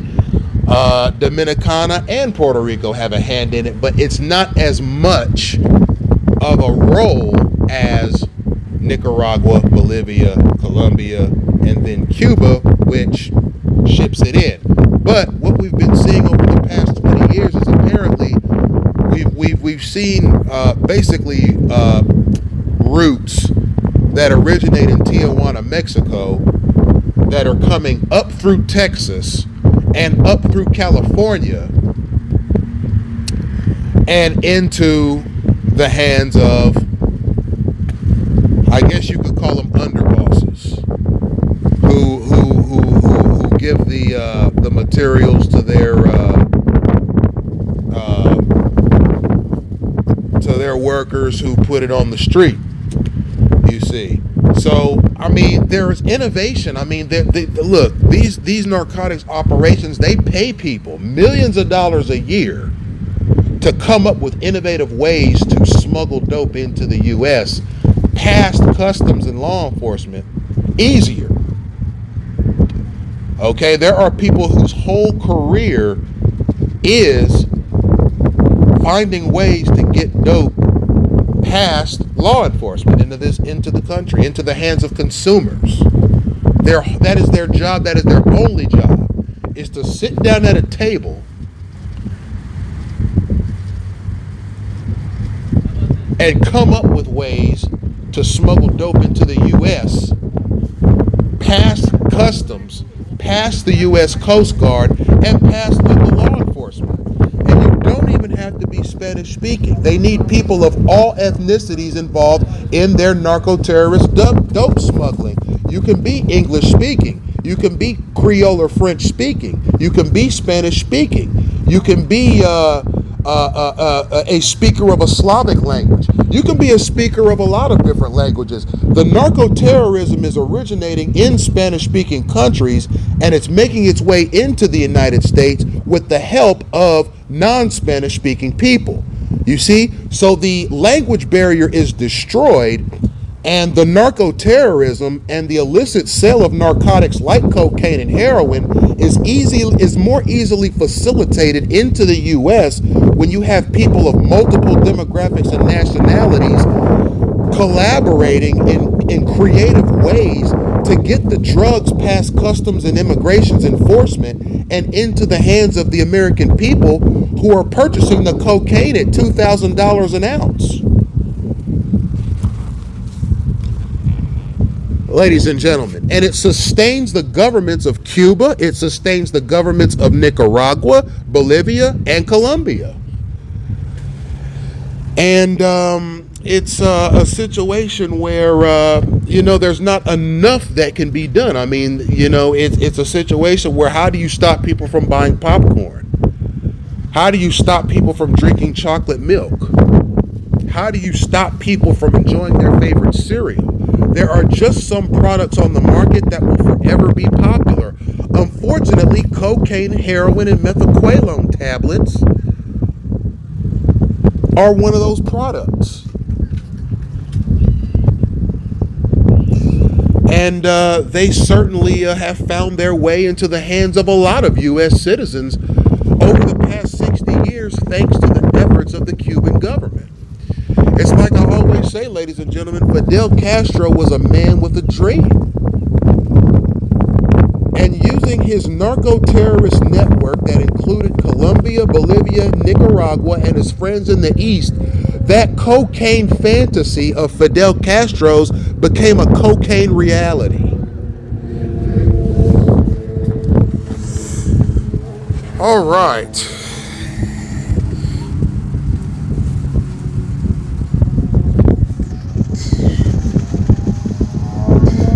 We're going to move on to the next section, ladies and gentlemen. This next section is... this is going to be seizure of 7.2 tons of cocaine by the Colombian National Police. In December 1998, the Colombian National Police seized approximately 7.2 tons of cocaine. That's 14,000 pounds of white cocaine that was destined for Cuba. Prior to the seizure, the Customs Service had conducted training for the Colombian National Police, the CNP, in Colombia, and they had been given partial credit for the seizure because of the training that was provided by the Customs Service. Colombia is one of 7 countries where the Customs Service has conducted training under the auspices of our America's Counter-Smuggling Initiative, or the ACSI. The ACSI program is an element of our industrial partnerships programs that focuses on providing customs training and expertise to government and businesses into an effort to reduce the number of commercial cargoes that it takes to conceal and transport drugs. I should emphasize that since this was a foreign interception, the DEA has primary responsibility for the investigation of this incident. A member of the Customs ACSI team in Colombia responded to the seizure to assist the DEA and the CNP with an immediate assessment of the situation. Based on our liaison with the industry, we were able to obtain shipping documents regarding this and prior shipments. This information was immediately provided to the DEA for use in their investigation. More recently, the DEA investigation has expanded and they have obtained additional commercial documentation that the Customs Service has unique expertise in interpreting, and the DEA has recently requested that the Customs Service provide additional technical and analytical support for their ongoing investigation. The DEA has requested Customs to review additional documentation. In the immediate future, Customs personnel will be detailed to support the DEA. So basically what we see here is we see a 7.2 ton shipment of cocaine that was destined for Cuba, that was intercepted by the Colombian National Police. This probably happened in the Atlantic Ocean. And basically it talks about the training and the preparation that the Colombian National Police received in preparation for that mission. And it also talks about how the United States' DEA, the Drug Enforcement Administration, was briefed in some way, and that this operation involved the DEA, which the Colombian National Police,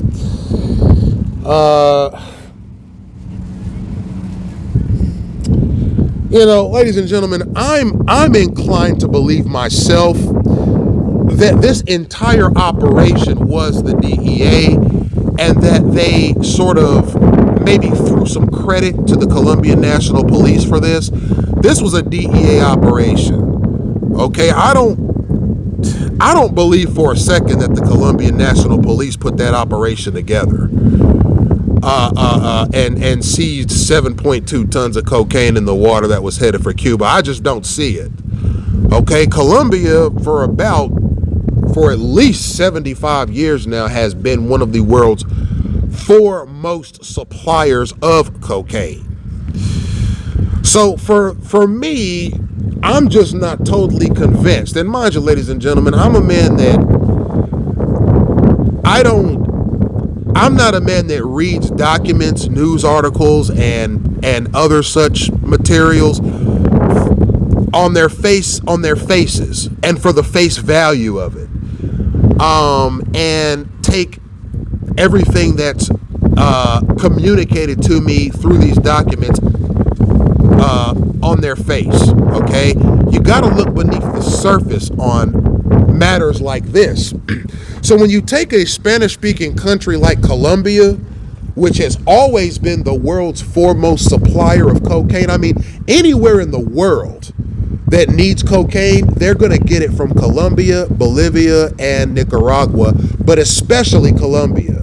And everybody in the world knows that. That is not a mystery. Every country on planet Earth knows that if you need a shipment of cocaine, you can arrange it with the Colombian government. The Colombian government will happily ship you 15 tons of cocaine at a premium and help you unpack it. The Colombian government gives good customer service to its cocaine buyers. You want some cocaine? You want a 15-ton shipment of it? If you have about $5 billion to spend, you can go to the government of Colombia. They'll cultivate it for you. They'll put it together for you. They'll powderize it for you. They'll package it for you. They'll put it on a nice, pretty ship, and they'll ship it right to your country at a premium. And they'll even send along as an added bonus some narco terrorists to help you unload it and get your business started the right way. Colombia is known for that. Cuba has assisted in those matters as well, as has Nicaragua, Venezuela, and Bolivia, but especially Colombia. So when I read this article, when I read this treatise that says that the Colombian National Police seized 7.2 tons of cocaine in the water that was headed for Cuba, it makes me think, well, the DEA was obviously in the background there. And the reason I say that is because why would the Colombian National Police seize 7 tons of cocaine and confiscate it when cocaine is actually a major export for the Colombian government? It makes no sense. I don't think the Colombian government has any intention of seizing 7 tons of cocaine unless it wants to bring it back to Colombia, repackage it, and sell it back to whoever it was they were selling it to in the first place. I don't believe that this cocaine was taken by the Colombian National Police and burned in a landfill. They probably took it back to Cuba. The Cuban government arranged for its military to confiscate it.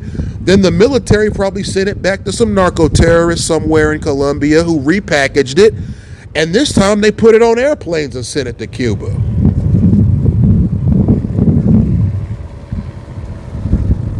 And then Cuba packaged it up, ready for American markets, and shipped it to the United States and dropped it off in the Florida Keys. $30 billion worth of cocaine. You see? I don't believe for a second that this was the Colombian National Police. It was the DEA that got involved in this. Otherwise, as far as I'm concerned, the Colombian National Police will probably help you sell it.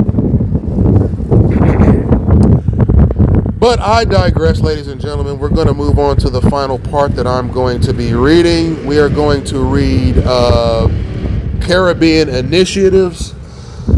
So it says I have talked for some time about the Caribbean and how the Customs Service views the threat in the region. I would like to take a few moments to describe to the committee how the Customs Service has tried to respond to this threat and how some of the successes have been achieved. From a historical perspective, the Customs Service and other federal law enforcement agencies recognize for some time the critical role that Puerto Rico and other Caribbean entities have come to play in the arena of drug smuggling and money laundering. In response to the drug threat in the Caribbean, in March 1996, the Customs Service initiated Operation Gateway to insulate Puerto Rico, the U.S. Virgin Islands, and the surrounding waters and airspace from drug smugglers. This multi-year operation was a natural extension and expansion of Operation Hardline that focused on the southern land border of the U.S. In 1996, custom expenditures of $8.2 million United States for Operation Gateway were supplemented by $2.45 million USD from the government of Puerto Rico. In 1997, Customs received an additional $28 million for Operation Gateway, which was supplemented by another $3.65 million from the government of Puerto Rico. These increases in resources have allowed the Customs Service to significantly increase staffing in Puerto Rico and the U.S. Virgin Islands. More recently, the Customs Service and other law enforcement agencies have undertaken several operations to address the air, maritime, and money laundering threats in the region. One of these was Operation 2 Dozen, which was a joint effort between the Customs Service, the Coast Guard, the DEA, the U.S. Army, and the Bahamian Police. The focus of this operation was to interdict vessels and aircraft smuggling into the Bahamas and South Florida. It was operated between February and March 1999.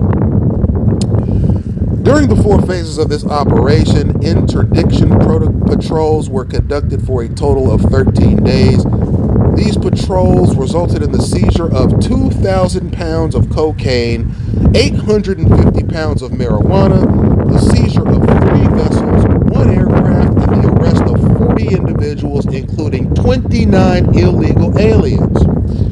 In addition, 1 aircraft identified during the operation is believed to have been destroyed by Colombian authorities when it returned to Colombia after an airdrop.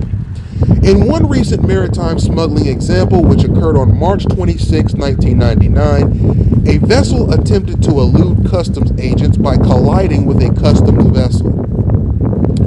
Agents were forced to fire rounds at the suspect vessel to disable the engine.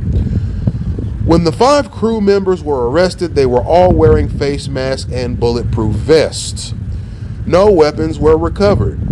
The Coast Guard did recover 1,900 pounds of cocaine that the crew had jettisoned during the pursuit.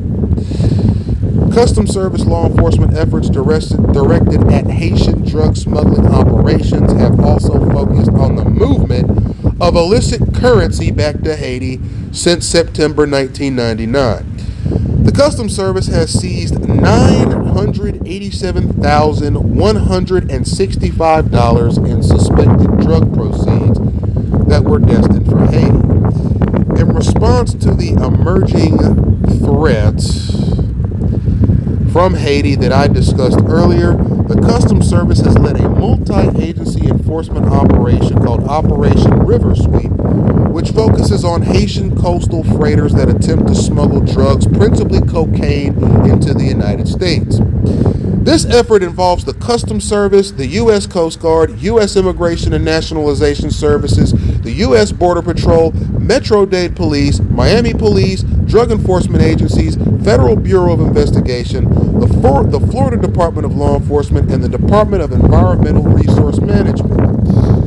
Since its inception in 1998, this operation has resulted in seizures in the excess of 8,000 pounds of cocaine, 12 coastal Haitian freighters, $1.4 million in currency, 129 arrests, and the recovery of 19 stolen vehicles. In the last 90 days, Customs has seized 1,740 pounds of cocaine from Haitian coastal freighters in the Miami River.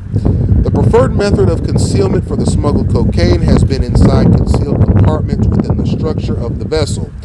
Very often, those locations present health issues for our officers. Hazardous fumes, while examining Haitian coastal freighters in 1999, have overcome several customs inspectors. A recent money laundering investigation in Puerto Rico, Operation Double Impact, focused on a heroin smuggling and money laundering organization based in Puerto Rico. The investigation identified an extensive money laundering network which utilized a black market peso exchange through businesses in San Juan and Miami. This operation has resulted in 44 arrests and the freezing of more than $10 million in bank assets throughout Puerto Rico. Customs Services has law enforcement efforts directed at Haitian drug smuggling operations and also focused on the movement of illicit currency back to Haiti. Since September 1999, the Customs Service has seized $987,000 in suspected drug proceeds that were destined for Haiti. A recent example of successful customs air interdiction operation occurred in August of 1999 when Customs intercepted a private aircraft in Fort Myers after it was detected that a suspected aircraft had originated in Haiti. The aircraft was intercepted after it attempted to elude Customs aircrafts and agents. In this case, 56 pounds of cocaine was seized, 5 illegal aliens, and the pilot was arrested. In another recent cooperative effort on November 14, 1999, FBI, Customs, and DEA agents in St. Thomas seized approximately 4,672 pounds of cocaine discovered aboard the MV Adriatic, which was based upon an El Paso Intelligence Center lookout. So, ladies and gentlemen, what you're seeing here is you're seeing this intelligence affiliate describe the successes that he's had collaborating with the DEA. And as you can see, they have what they're doing is they're intercepting boats, they're intercepting planes, and they're arresting everybody on board, and they're confiscating all the dope. So, I mean, dozens of tons of cocaine throughout this operation was seized. Tens of millions of dollars in cash was recovered, and lots of illegal aliens were arrested as well. And that's something that you'll notice with this particular section, is that accompanying a lot of these dope shipments were illegal aliens. It appears to me, ladies and gentlemen, and mind you, I, your host, Emmanuel Isaiah Smith, was only 14 years old when all of this was happening. Okay? I didn't know a ton about illegal immigrants. I didn't know a ton about undocumented immigrants. I didn't know a ton about illegal aliens because I had only encountered them in Knoxville, Tennessee. Okay, back in the 1990s, in the mid to late 90s, there was a sizable illegal alien presence in Knoxville, Tennessee. I mean, it was mostly Mexican. And there was some El Salvadorian and some Honduran illegal aliens in Knoxville, Tennessee, but it was mostly Mexican. And that was pretty much the long and short of my observation of illegal alien immigrants in the United States. It was through my interactions with the Mexican and Central American illegal aliens that I encountered in Knoxville, Tennessee. And aside from them, I didn't have really much contact or any really much of a chance to observe illegal aliens, because about that time I had moved to Cleveland, Ohio, or Shaker Heights, Ohio, rather. And there is a fairly sizable illegal alien population of Puerto Ricans there, but that's on the western side of Cleveland. I lived in Northeast Ohio, which is mostly Caucasian, African American, Asian, and Jewish. So I didn't have much of a chance when I lived in Northeast Ohio to observe anything that resembled illegal aliens. So I pretty much relied on news sources and news stories and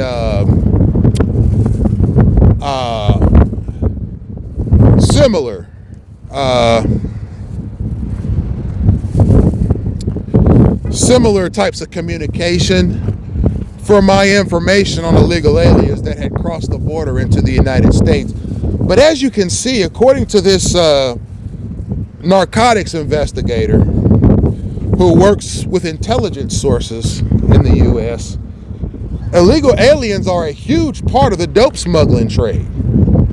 They are a huge part of it. Why? Because they're not identifiable by the authorities. You don't know their name. You don't know where they're from. You don't know who their family is. You don't know if they have a prison record. You don't know what they're capable of. You don't know how old they are.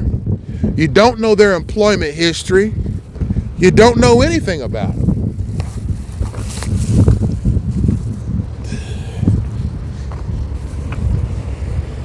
Okay, all you know is that they speak Spanish and that they're narco-terrorists. Okay, that's all you know.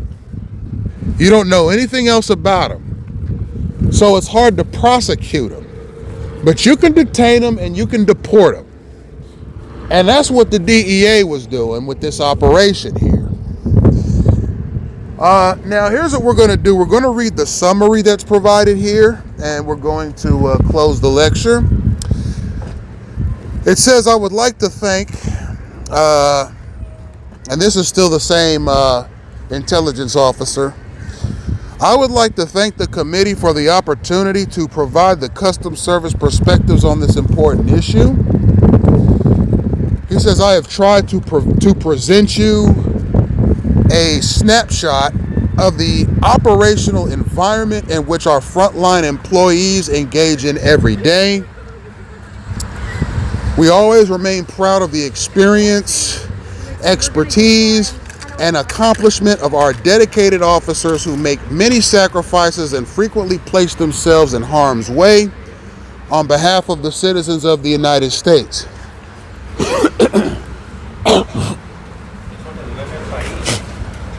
So that concludes the document,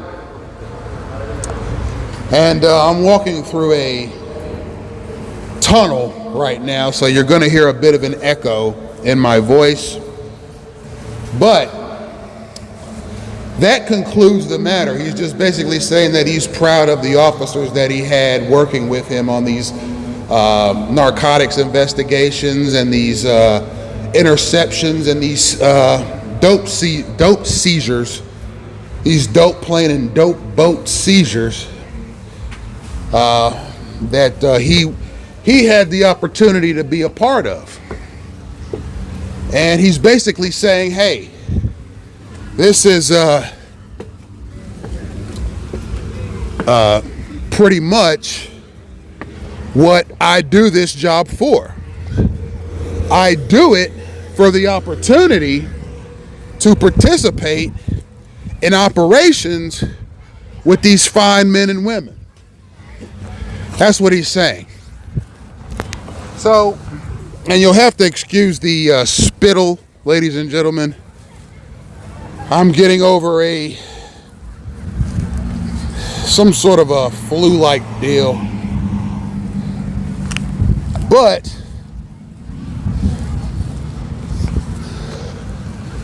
I do that in a lot of my lectures because simply I have to clear my throat, and you know what? Water just doesn't cut it sometimes.